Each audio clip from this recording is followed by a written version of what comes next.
All right.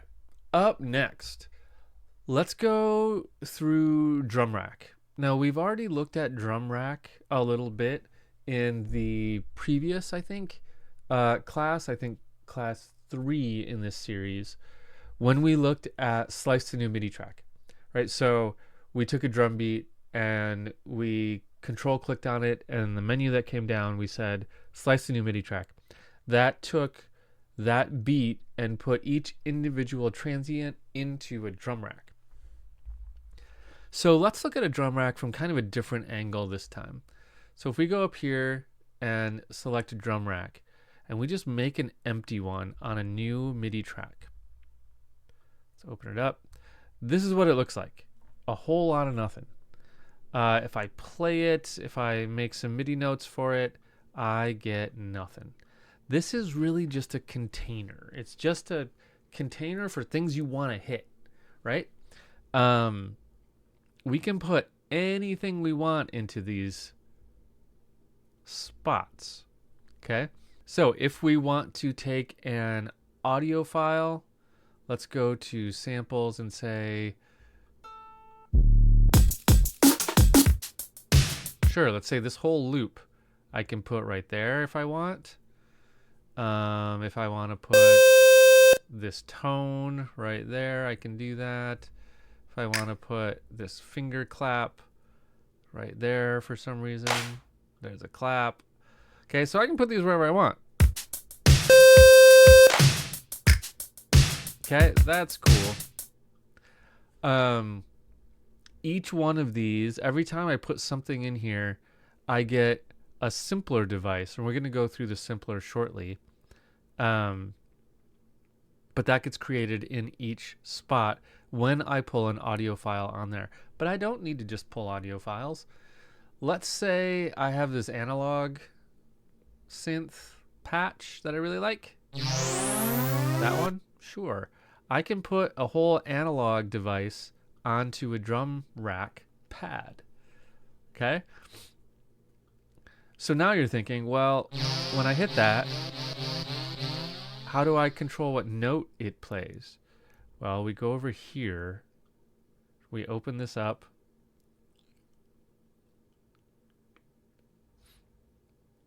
And then we open this up. And now we can kind of see what's going on. So for this one, it's right here. It says receive B1. So when I play B1 on my keyboard, it's going to trigger this sound, and it's going to play a C3. So I can change that and say actually play a C#4.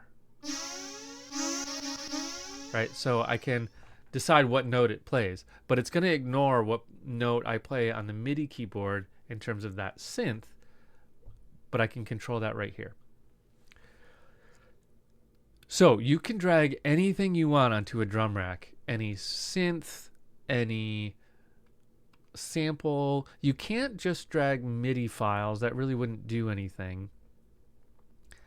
But virtually anything else can go onto a pad here. Okay, so just a quick little kind of reminder of what's going on with drum rack. Two things I want to talk about that we haven't addressed yet is some of the internal routing that we can create in drum rack, and also this kind of strange choke setting here. It's kind of an important one if you're interested in making very real sounding drum racks. So let's go into those two things now. Okay, before we go into the routing and choke settings, I did want to talk just for a second about different ways you can control the drum rack, because it has some cool options. So you can play it just like any MIDI keyboard. And remember that over here we see kind of where we are. So if I play this note, see that yellow blinking dot?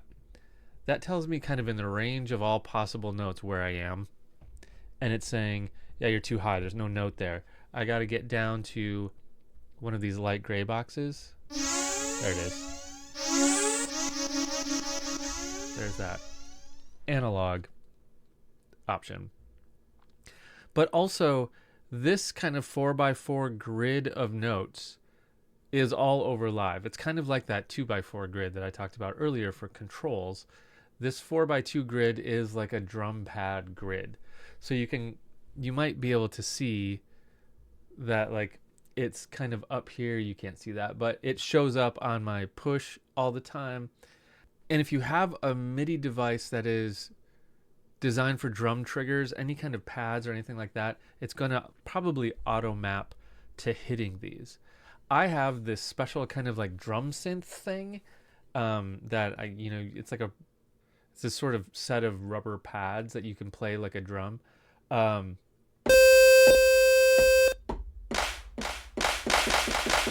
And it's really fun to connect it to a drum rack. You just plug it in and it automatically knows what to do. So let's load up. Let's go to a drum rack, and let's just do like one of these preset ones. That's cool. Let's load that one. Okay, here's my drum rack.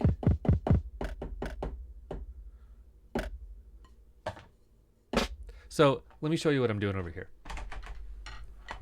So this is my little drum synth. This is an Alesis Strike Pad.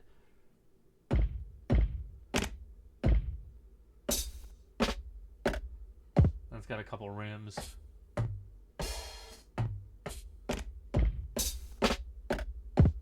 So it's cool. I can just like play drums on it, like with sticks, and like you're playing a drum. It feels like a drum practice pad. So it's kind of fun. So those pads automatically map to these. So I've got a kick and a wood block, it says, and a snare. So I could just hit record and then play.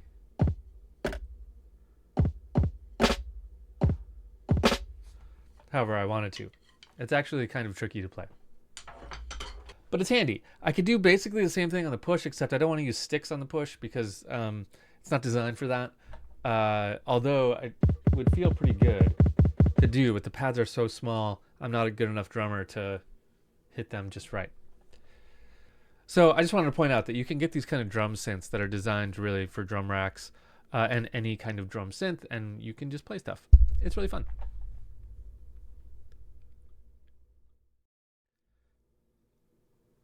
Okay, drum rack routing. So let's go to a fresh one here because we have kind of a complicated something. Let's go to... Sure. Okay, so when you're working with a drum rack, pay attention to these buttons on the sides here, okay? So the main sections that we have here are our simpler instrument, our pads, and then our macros, which are these dials. If you don't see the macros, I believe they're right here, this dial. Okay, those macros give us control of different things within the simpler over here. So, for example, if I wanted to map the resonance to something, I can control click on it and say map to macro 9, and then I can add a 9th macro here by hitting this plus button, and there's 9 and 10. It likes to keep symmetrical. And so I can map that to this, and then I just have access to it more easily than going inside the instrument. That's what macros do. But I can also get access to a couple more things here. So here are my different chains. In this case, each sound is going to be on its own chain. Now we're going to look at instrument racks shortly, and this whole idea of chains will become much more important, I should say. Okay, so now let's go to our I/O section down here. So this is what we just looked at, where we see notes coming in and out. And then down here we have send and return. Okay, so this is where we can do some internal routing. So let's say we want this clap to have a delay on it, but just the clap, not the whole drum kit. That's why we have this internal routing. If we want a delay on this drum kit, we just throw a delay on it. That's fine. But if you want delay on just one element of the drum kit, then you have to do some funny stuff, and that's what this is designed to do. So we already have a delay loaded up here, but we could easily add any other effects here. If we just go to audio effects and say, let's create this echo. Let's just drag that down there. Now we've got a nice big echo. There's all our settings for it. So now let's go to this clap and say send C is right here. So I'm just going to crank that up a whole bunch. Now when I hit that clap,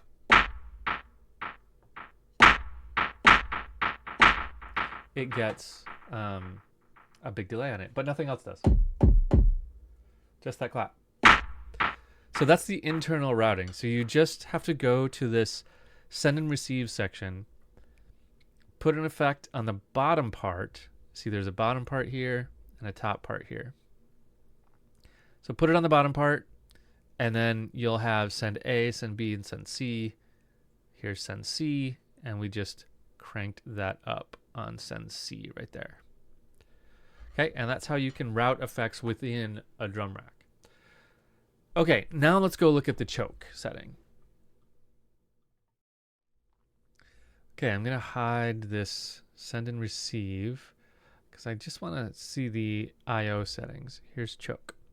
Okay, so imagine this. You're a drummer, right? You're playing drums, and you have the best example that illustrates what this does is the hi-hat. So you have the hi-hat can do two things. The hi-hat can be open, and it goes, and it can be closed, where it goes, right? So two different sounds from the same thing. So if you were going to make a drum rack that was accurate, that sounded correct, you would make it so those two sounds can't happen at the same time, right? Because that's not possible in an acoustic drum kit. Like if you had an open hi-hat and it was going and it was ringing, and then you hit a closed hi-hat while it was ringing, those two sounds can't happen at the same time, right? Because you'd have to re-hit it, and it's the same drum. Now, in an electronic setting, we can hit them both at the same time because they're just samples that we're triggering in this case. But if you want your drum kit to be accurate, then we need to make sure that those can't happen at the same time. So let's go to a more traditional drum kit.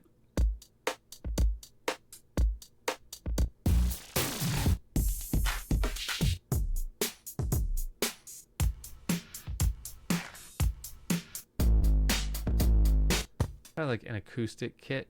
Okay. So let's see. Do we have a hi-hat?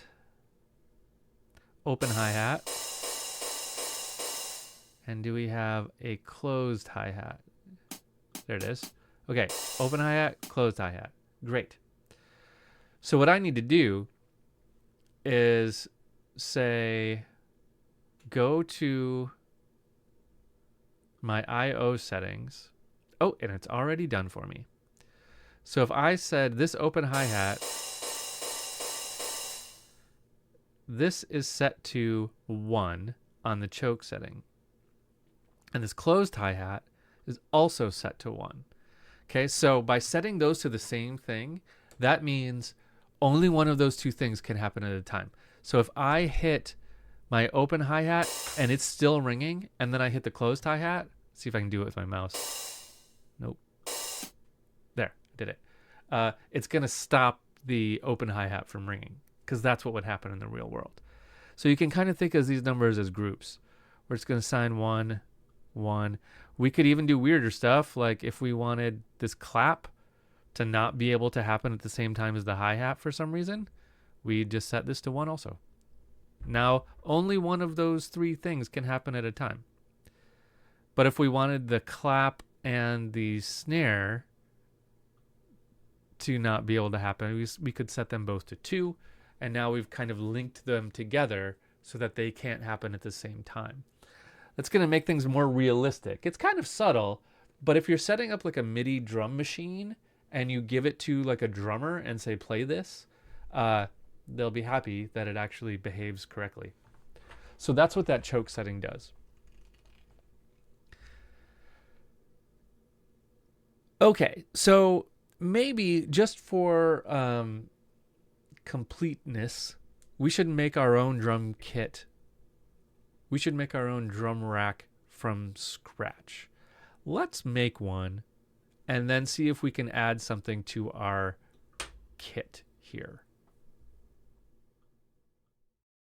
All right, let's start fresh with an empty drum rack.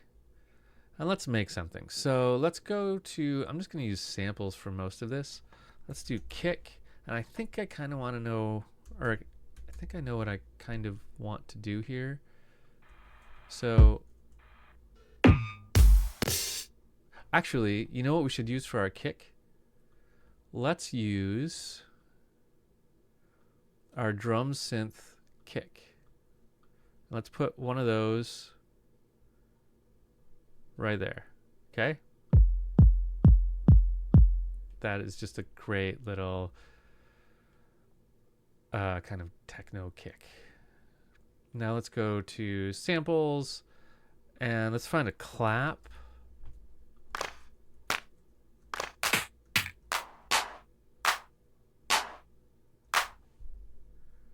Let's do this 808 clap. And yeah, I could use the drum synth clap. That would be fine too. Actually, let's use a few claps.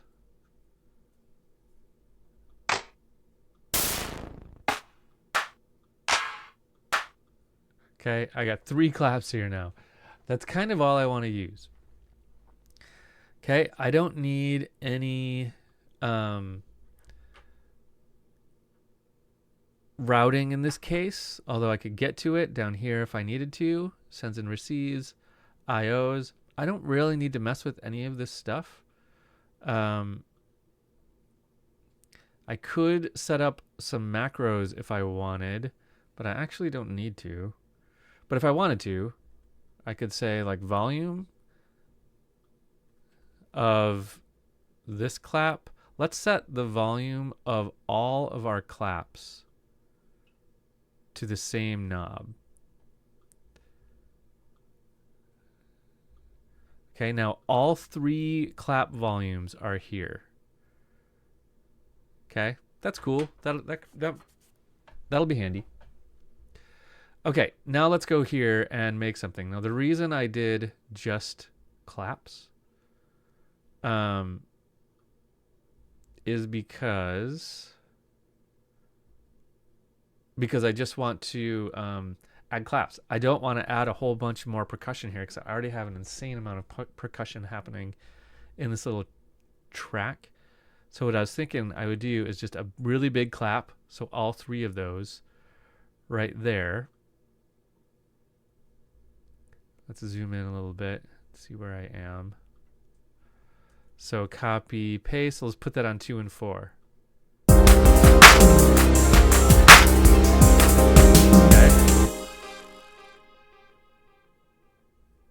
Just loop that out. It's awfully loud, so we'll take it down.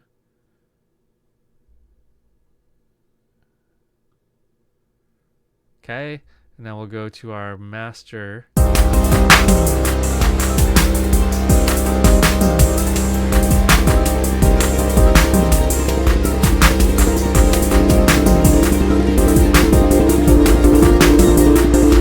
Okay, pretty good. So now I made a drum rack where I just have 3 claps. I thought maybe I'd use this kick, but I have enough kicks going and this other stuff. So maybe we'll come back to it, but I think I'm pretty happy with all these claps. Cool. All right, let's move on.